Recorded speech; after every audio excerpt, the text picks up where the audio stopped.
Have you ever noticed that the most beautiful people tend to get more likes than the most intelligent ones? That a perfect body seems to be worth more than a brilliant idea? We're living in strange times, times where appearance has become currency and deep thinking is seen as outdated or irrelevant. On social media, a polished photo can earn millions of likes, while a scientist who just made a groundbreaking discovery struggles to get noticed. How did we end up here? Nearly 200 years ago, German philosopher Arthur Schopenhauer warned us this would happen. He saw a future where humanity would prefer illusions over substance, surface over depth, where fake shine would be more appealing than real gold. That future is now our reality. And the worst part, this choice is costing us dearly. In this video, we're going to explore why intelligence is being replaced by appearance, and more importantly, how you can resist falling into that trap. Because once you see it clearly, you can't unsee it. At the heart of Schopenhauer's philosophy was a powerful idea: the will. He believed that behind everything in the universe lies a blind, restless force, a drive that moves all things forward without purpose or reason. We are ruled by this force. We want, we crave, we chase, and no matter what we achieve, it's never enough. The moment we get what we wanted, we're already reaching for something else. It's an endless cycle. Understanding this truth is the first step toward freeing ourselves from it. Today, this will manifest itself in a very specific way.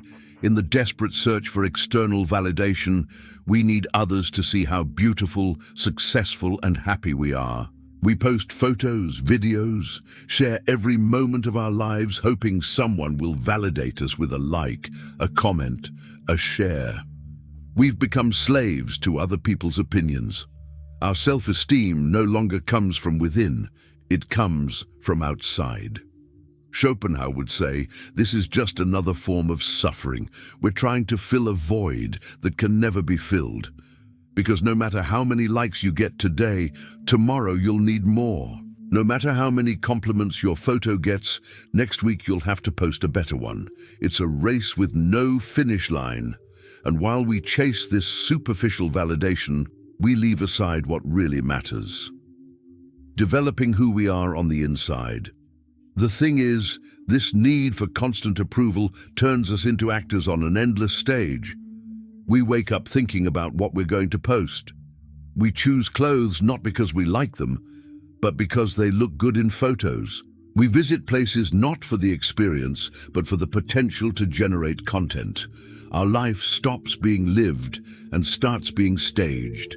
And in this staging, we lose contact with our true essence.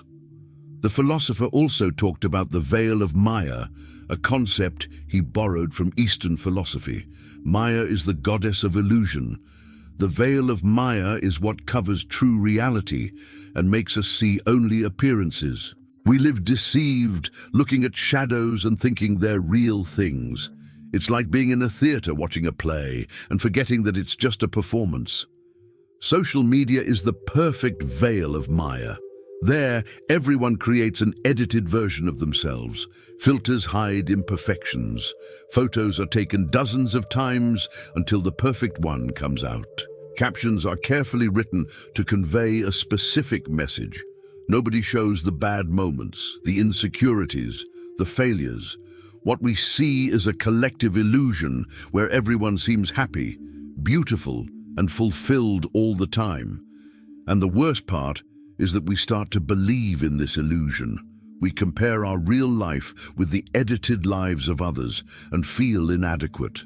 We think we're failing because our reality doesn't look like the show we see on our screens. Schopenhauer would say we're trapped in the world of representation. Unable to see the essence of things, we exchange truth for fantasy and pay the price with our mental health.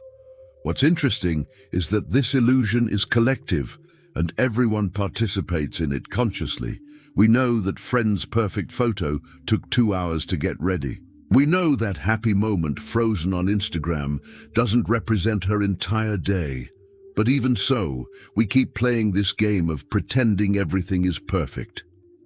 It's as if we've made a silent agreement to lie to each other and to ourselves. In the old days, people valued knowledge. A wise man was respected. Someone who spent years studying, reading, reflecting on life had a special place in society. Philosophers, scientists, writers were admired not for their appearance, but for what they had to offer intellectually. The content of character was worth more than the shape of the body. Today, this has been turned upside down. We spend hours on social media consuming empty content, 15-second videos with little dances, photos of people in studied poses, shallow motivational phrases repeated 1,000 times. Where's the space for deep thought? Where's the time to read a difficult book, reflect on a complex idea, question our own beliefs? This space doesn't exist anymore because the culture of appearance demands speed. Everything has to be fast, easy, beautiful. If an idea takes more than a minute to explain, people lose interest. If a text has more than 3 paragraphs, nobody reads it. Schopenhauer spent hours alone in his office, immersed in deep reflections. He knew that wisdom doesn't come from quick information, but from slow contemplation. But who has patience for that nowadays? Our attention span is being systematically destroyed. Studies show we can concentrate on something for less time than a goldfish. We jump from one stimulus to another without ever really processing anything. We read headlines, but not complete articles. We watch summaries, but not entire movies.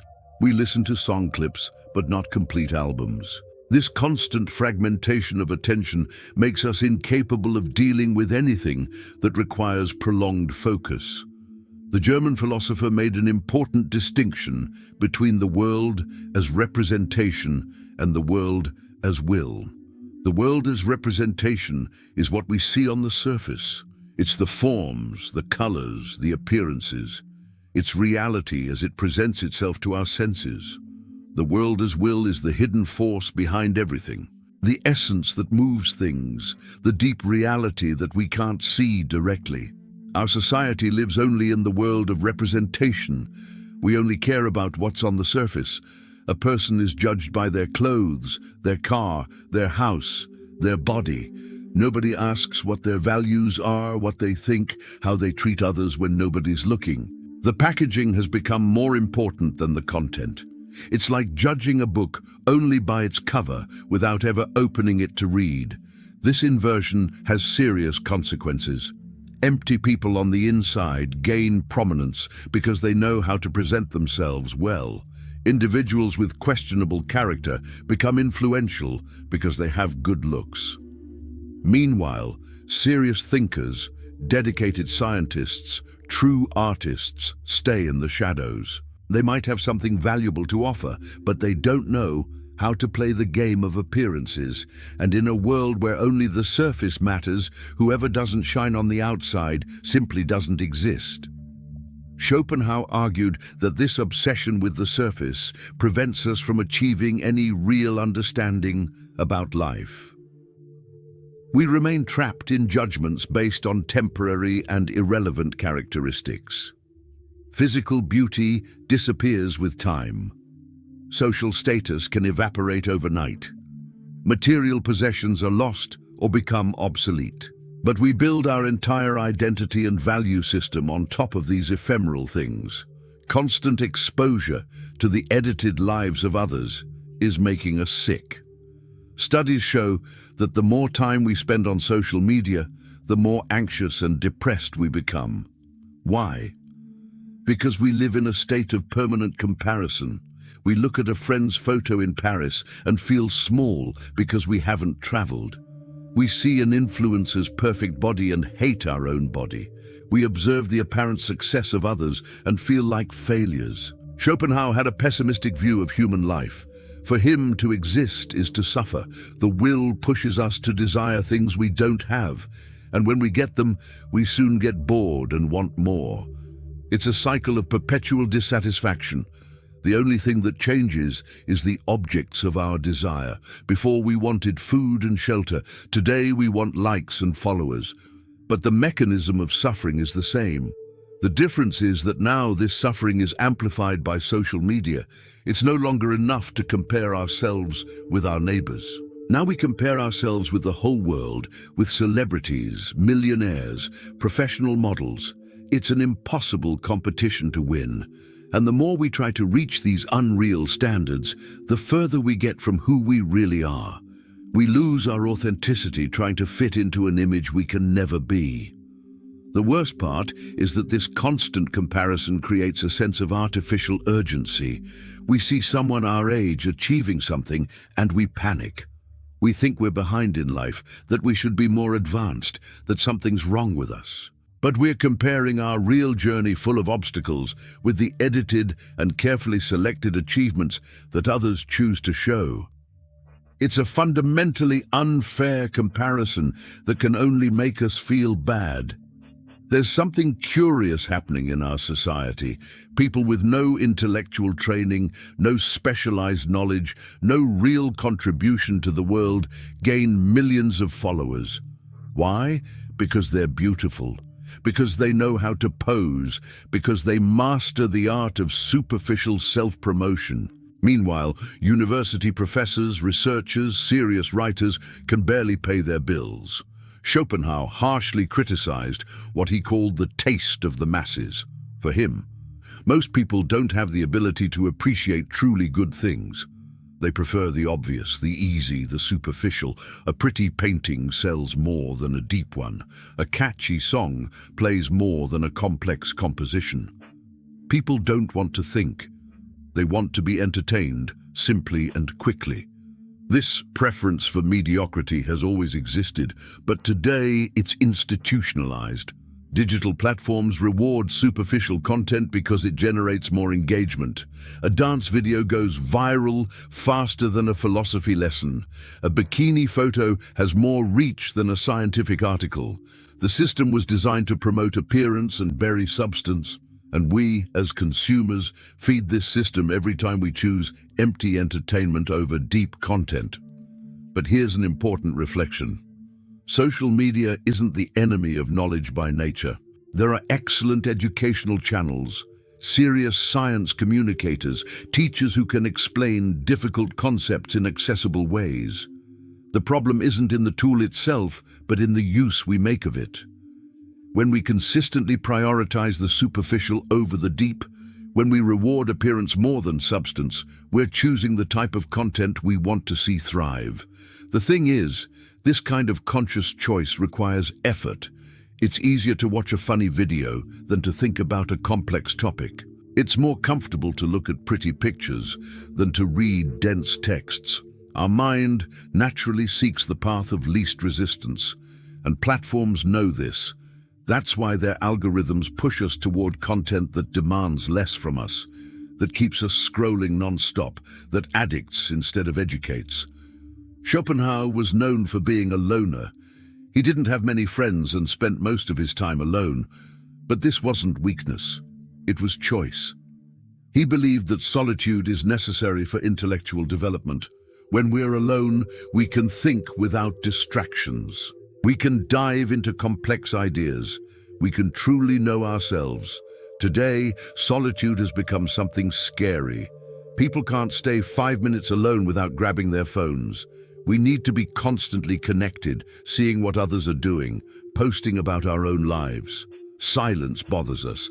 Emptiness terrifies us. So we fill every second with external stimuli, with noise, with distraction. But it's precisely in this silence that great ideas are born. It's in solitude that we can process our experiences, reflect on our values, develop our own worldview. Schopenhauer would say that people run from solitude because they're afraid of finding the emptiness inside themselves.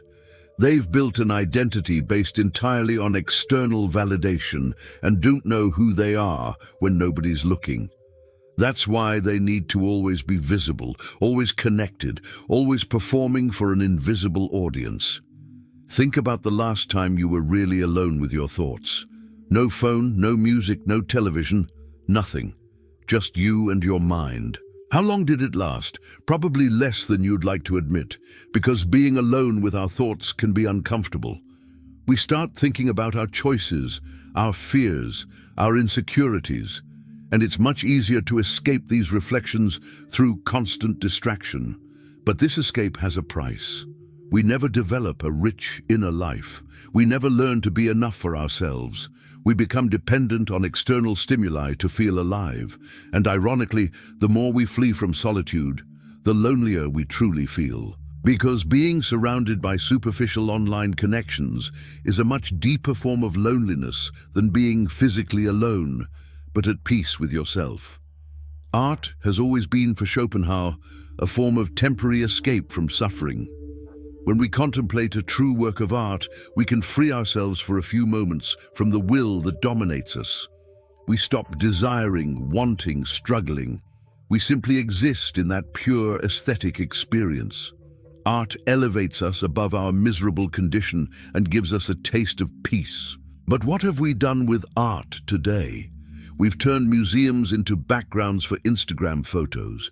People go to exhibitions not to contemplate the works, but to be seen contemplating the works. They take a quick selfie in front of a famous painting and leave without really looking at it. The aesthetic experience has been replaced by the recording of the aesthetic experience. This goes for everything. We travel to beautiful places not to experience the beauty, but to prove on social media that we were there.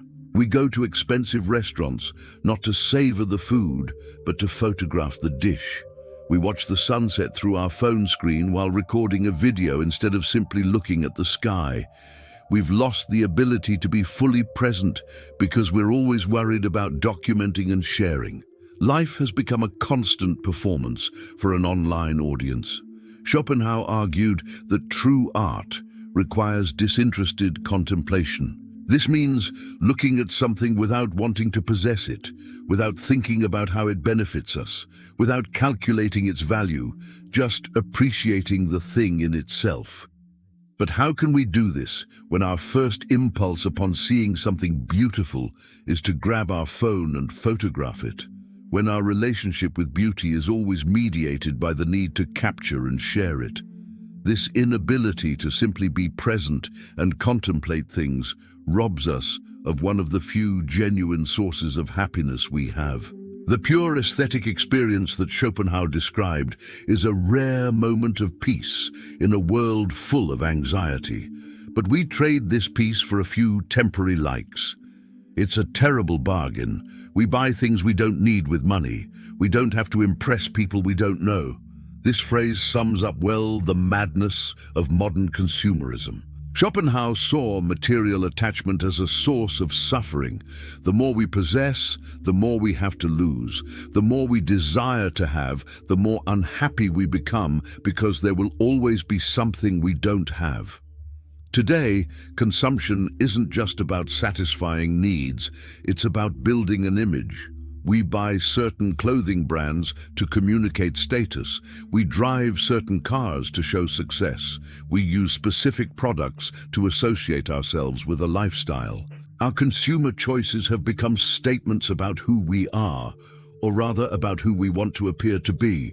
Social media has intensified this. Now, it's not enough to have beautiful things. We need to show that we have these things. The value of a purchase isn't just in the object itself, but in the likes that the photo of it will generate. We buy experiences thinking about how they'll look on our profile. Every consumer decision is calculated based on its potential to make us seem interesting, successful, enviable. Schopenhauer would say we're selling our soul for a few crumbs of social approval. The saddest part is that this search for status through consumption never ends. There's always a better, more expensive, more exclusive version of anything. You buy expensive sneakers and they soon launch a new model. You acquire a latest generation phone and in 6 months it's already obsolete. You travel to an exotic place and discover everyone's already been there too. It's an endless race where the finish line moves away every time you approach it. And while we run on this infinite treadmill, we don't realize we're spending our entire life. We work at jobs. We hate to buy things we don't need to impress people we barely know. We sacrifice our time, our health, our real relationships in the name of this illusion of status. And in the end, when we look back, what's left? Nothing substantial. Just a bunch of empty objects and photos on social media that nobody looks at anymore. The educational system should be the place where we cultivate genuine intelligence, where we learn to think, question, analyze. But what does it become? A diploma factory. Students don't want knowledge. They want certificates. They're not interested in truly learning. They just want to pass tests. The diploma has become more important than education itself. Schopenhauer criticized the education of his time for being superficial and aimed only at preparing people for jobs. He thought true education should free the mind, not just train workers. It should teach independent thinking, not just repeat what others have said. But the system prefers to produce obedient people who memorize information instead of critical individuals who question everything. Today, we have the culture of quick courses. Learn English in 3 months. Become a digital marketing expert in 2 weeks. Master any skill by watching in 7 days. Everything is superficial, fast, easy.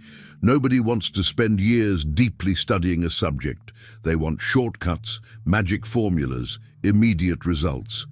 And so we produce an entire generation of people with shallow knowledge about everything and depth about nothing.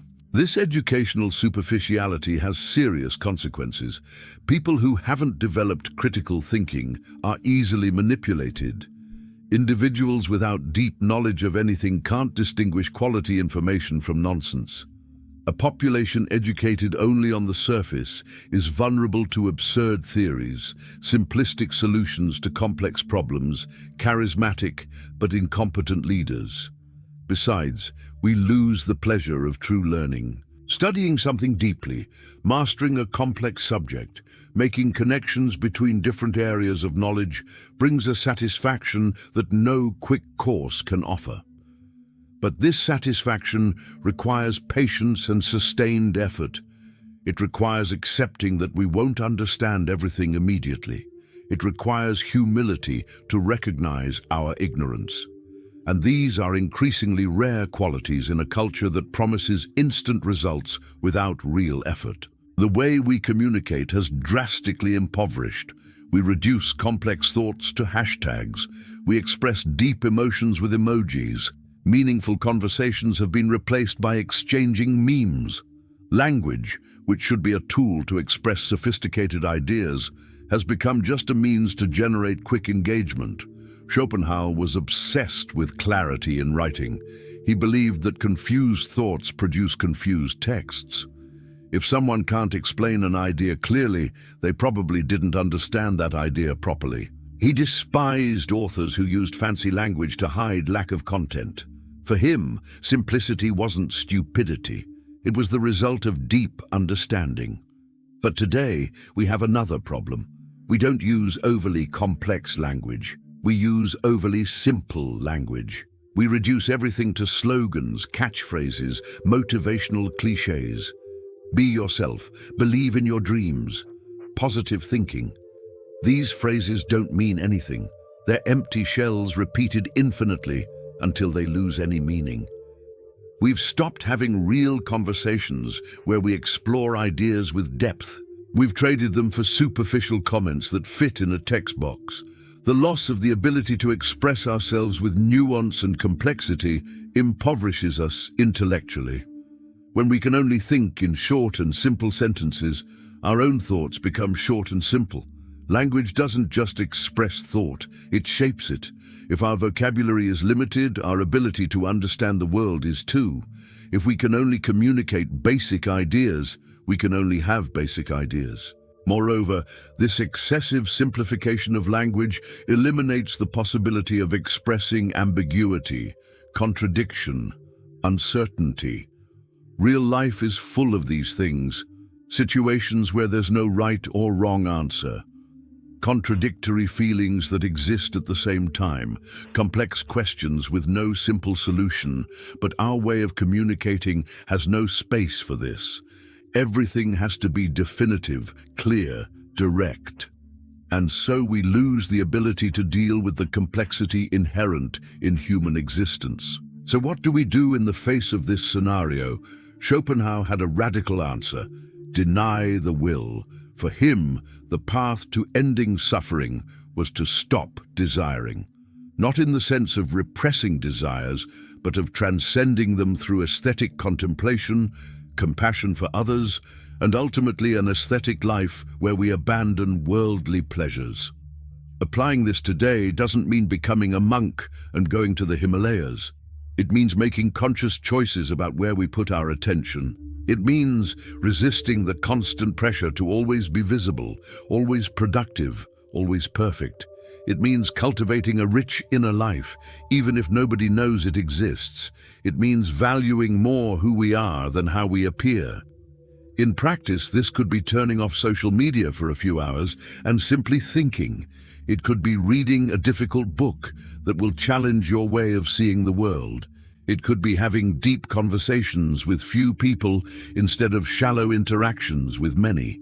It could be developing skills and knowledge for the pleasure of learning, not to show off. Each small choice to prioritize substance over appearance is an act of resistance against this superficial culture that consumes us. But this path isn't easy. You're going to feel like you're missing something when everyone around you is posting their perfect lives and you choose not to do that. You'll feel invisible. When your friends are buying expensive things to impress and you choose to live more simply, it'll seem like you've fallen behind. When the whole world values appearances and you choose to develop substance, you'll feel out of place. This feeling of being out of sync with everyone is uncomfortable.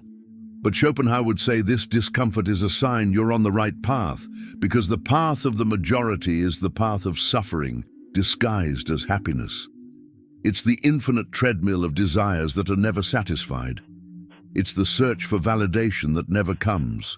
Choosing another path requires courage.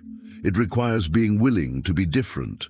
It requires accepting that you might not be understood by the people around you. Philosophy has never been more necessary than now. We live in a time of abundant information, but scarce wisdom. We have access to all human knowledge in the palm of our hands, but we spend our time looking at photos of people we don't know. Philosophy offers us tools to think critically about this, to question the obvious, to see beyond appearances. Schopenhauer teaches us to look at the essence of things, not to let ourselves be fooled by superficial shine, to understand that the search for external validation is an endless path to suffering. He shows us there's another way to live based on internal development instead of external performance, a life perhaps less glamorous but infinitely more authentic. Studying philosophy isn't just knowing what dead thinkers said. It's developing our own capacity to think. It's learning to ask the right questions. It's gaining vocabulary to understand our own experience. It's realizing we're not alone in these anxieties, that others have gone through this before us. And above all, it's giving us the possibility to consciously choose what kind of life we want to live instead of just following the flow of what everyone else is doing. Philosophy gives us critical distance. When we're immersed in a culture, it's hard to see its problems. It's like trying to see the water when you're inside it. But studying how other thinkers analyze their own societies gives us tools to analyze ours. Schopenhauer looked at the 19th century and saw obsession with status and appearance. We look at the 21st century and see the same thing amplified by technology, but seeing the problem is the first step to changing it. And here, it's worth recognizing something important. The digital tools we criticize so much aren't enemies in themselves. They can be used to spread true knowledge, connect people in meaningful conversations, democratize access to education. There are teachers using social media to teach physics, philosophers sharing complex ideas in accessible ways, scientists disseminating important discoveries. The problem isn't in the tool, it's in the predominant use we make of it.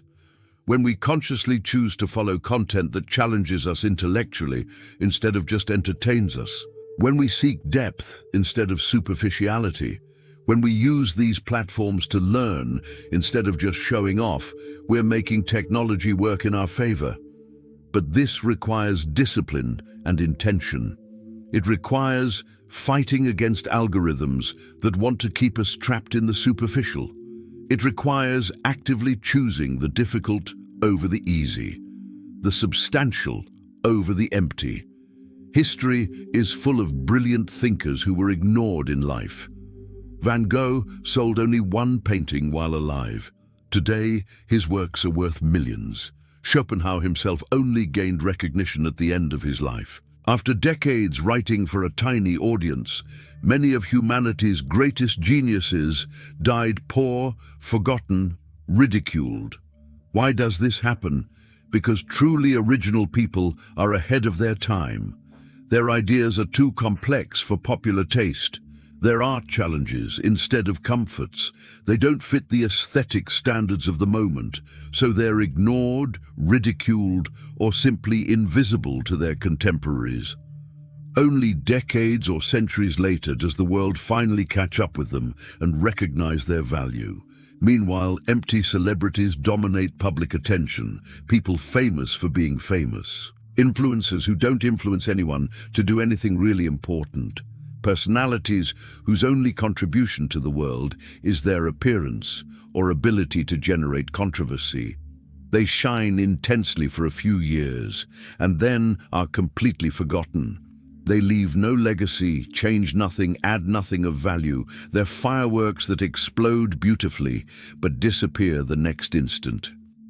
This leads us to an uncomfortable question. What do we want to leave in the world? Do we want to be remembered for our appearance that will inevitably disappear, or for ideas and contributions that can endure? Do we want to accumulate likes that will be forgotten tomorrow, or build something of lasting value? The answer should be obvious, but our culture constantly pushes us in the wrong direction. Schopenhauer believed that the only real form of immortality lies in the works we leave behind. Not in fame, not in immediate recognition, but in the genuine contribution we make. He himself didn't care whether people of his time read him or not. He wrote for posterity, confident that his ideas were good enough to survive. And he was right. 200 years later, we're still here talking about him. Compare this with how many famous influencers from 5 years ago you still remember. How many instant social media celebrities who shined brightly but disappeared without a trace. They had millions of followers, made a lot of money, were recognized on the street. But when the appearance lost its shine or the public got tired, nothing was left because there was no substance behind the facade. There's also a deep psychological aspect to this obsession with appearance. When we build our entire identity on top of how others see us, we're placing our sense of self in the hands of people who don't really know us. Every criticism becomes an existential threat. Every loss of a follower feels like a piece of us disappearing. We live in a state of constant anxiety because our own identity is constantly being judged and evaluated. Schopenhauer would say, this is living as a slave. When your worth depends on others' opinions, you're not free. You become hostage to external expectations, always molding your behavior to please, always worried about what they'll think. You lose the ability to act according to your own values and convictions.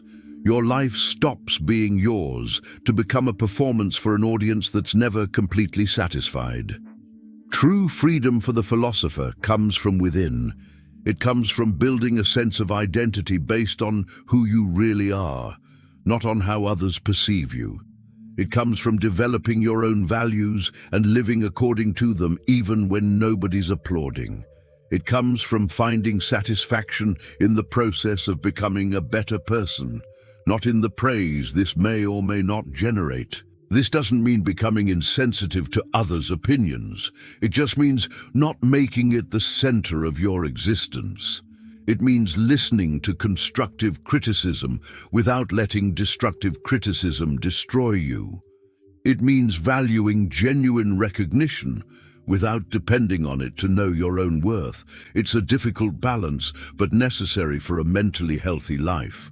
Another aspect that Schopenhauer explored was the nature of boredom and how we escape from it.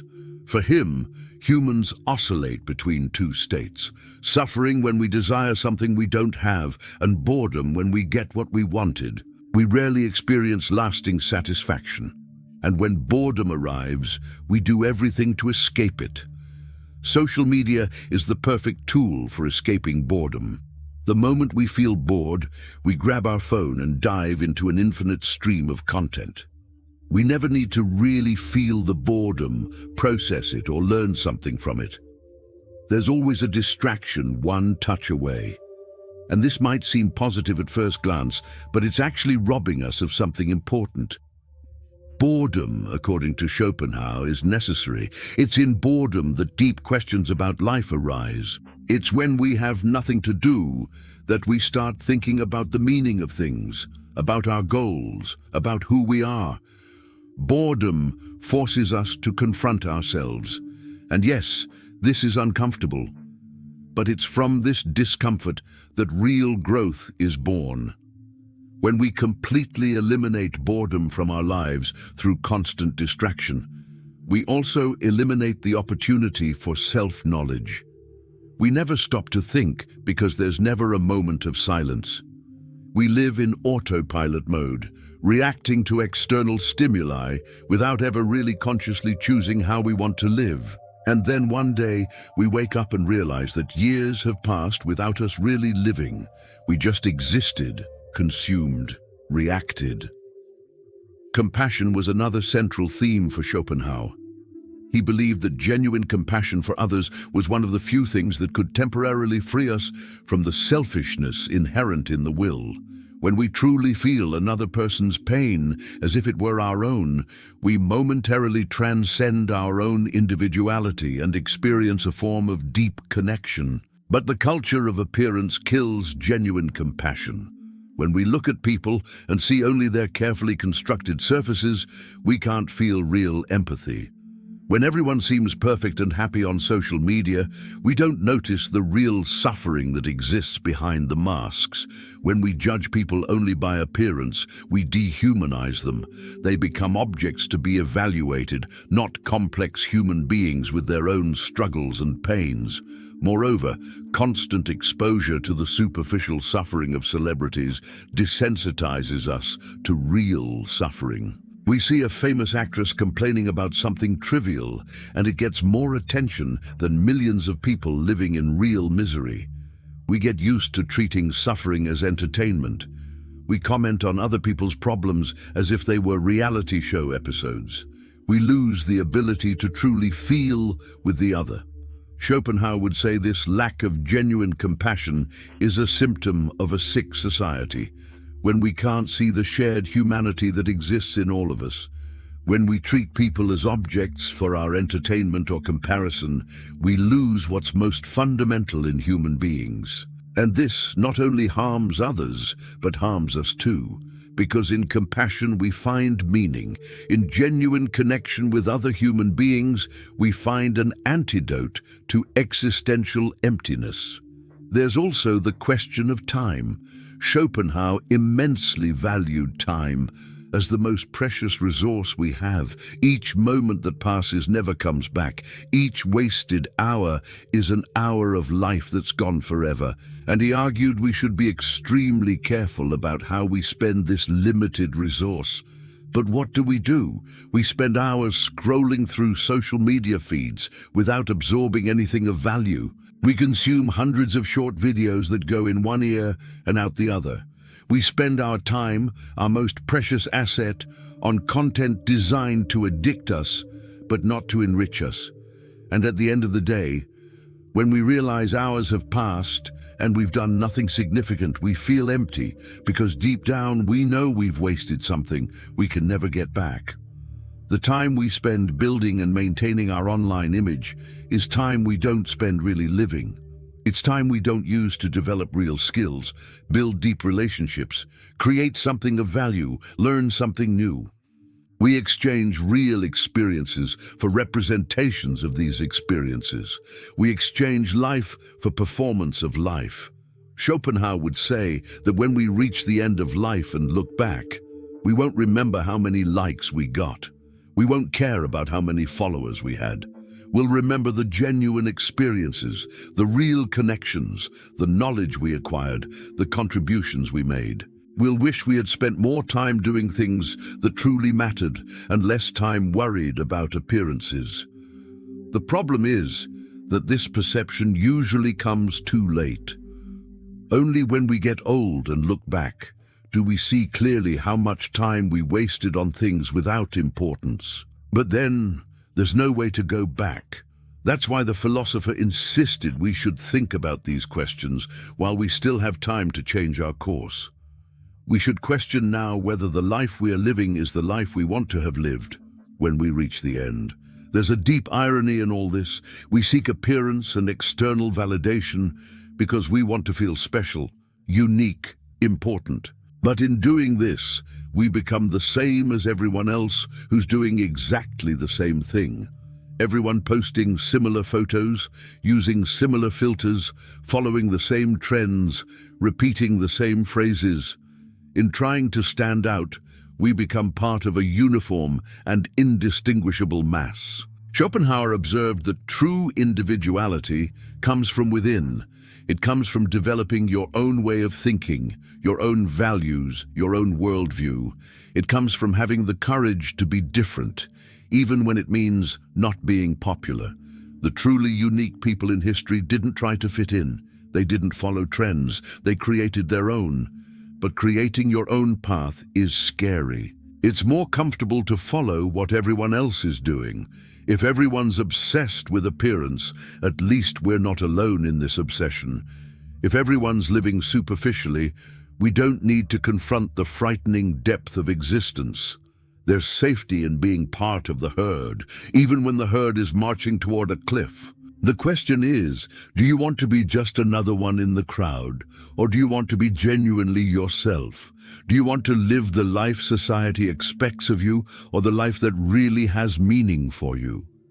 These are difficult questions, and answering them honestly may require drastic changes in how you live. But Schopenhauer would say this is the only way to live an authentic life. Finally, it's worth thinking about the future. If we continue on this path of valuing appearance more and more and substance less and less, where are we going as a society? What kind of world are we building? What kind of people are we becoming? A world where only the surface matters is a poor world. It's a world without great thinkers because nobody has patience for deep thought. Without great artists because nobody appreciates art that challenges. Without great scientists, because science isn't visually attractive. Without great leaders, because we choose based on charisma instead of competence. It's a world beautiful on the outside, but empty on the inside. Schopenhauer would warn us that this path leads to collective suffering. A society that values only appearances is a society condemned to perpetual cycles of dissatisfaction because appearance is always temporary. Physical beauty disappears, social status is unstable, public recognition is ephemeral. Building an entire civilization on top of these unstable foundations is a recipe for disaster. But it doesn't have to be this way.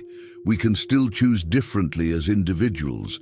We can decide to value substance instead of surface. We can choose to develop our mind instead of just our image. We can seek genuine connections instead of superficial validation. And if enough people make these choices, the culture starts to change. It won't be easy. You'll swim against the current. You'll feel out of place. You might lose friends who are only interested in the performative version of you, but you'll gain something much more valuable: authenticity. You'll gain the peace of living according to your own values. You'll gain the satisfaction of developing something real instead of just maintaining a facade. You'll gain the freedom to be who you really are. Intelligence is being replaced by appearance because we've chosen this. Every time we like an empty photo, instead of reading an important article, we make that choice. Every time we value the packaging more than the content, we reinforce this system. Every time we judge people by their beauty instead of their character, we contribute to this inversion of values. We're not passive victims, we're active participants in this culture of superficiality. But we can also make different choices. We can decide to feed our mind instead of just our vanity. We can value real knowledge instead of empty credentials. We can seek authenticity instead of manufactured perfection.